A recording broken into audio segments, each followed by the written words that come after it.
আসসালামু আলাইকুম সুপ্রিয় ইসলামিক মিডিয়া দর্শক মণ্ডলী, আশা করি মহান আল্লাহ রাব্বুল আলামিনের অশেষ মেহেরবানি ও দয়ায় আপনারা সবাই ভালো আছেন।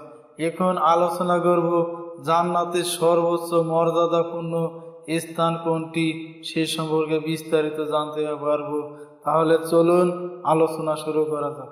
আব্দুল্লাহ ইবনে আমর ইবনিল আস রাদিয়াল্লাহু আনহুমা থেকে বর্ণিত, তিনি নবী সাল্লাল্লাহু আলাইহি সাল্লামকে বলতে শুনেছেন, যখন তোমরা মুয়াজ্জিনকে আযান দিতে শুনবে তখন তোমরা সে যা বলে তাই বলবে, তারপর আমার উপর দরুদ পাঠ করবে, কারণ যে আমার উপর একবার দরুদ পাঠ করে আল্লাহ তাআলা তার বিনিময়ে তার উপর 10 বার রহমত নাজিল করেন। পরে আল্লাহর কাছে আমার জন্য ওসিলার দোয়া করবে। ওসিলা হলো জান্নাতের একটি বিশেষ স্থান, যা আল্লাহর বান্দাদের মধ্যে কোনো এক বান্দাকে দেওয়া হবে।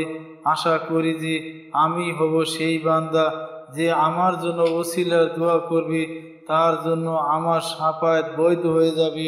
সুপ্রিয় মুসলমান ভাই বোনেরা, ভিডিওটি এ পর্যন্ত।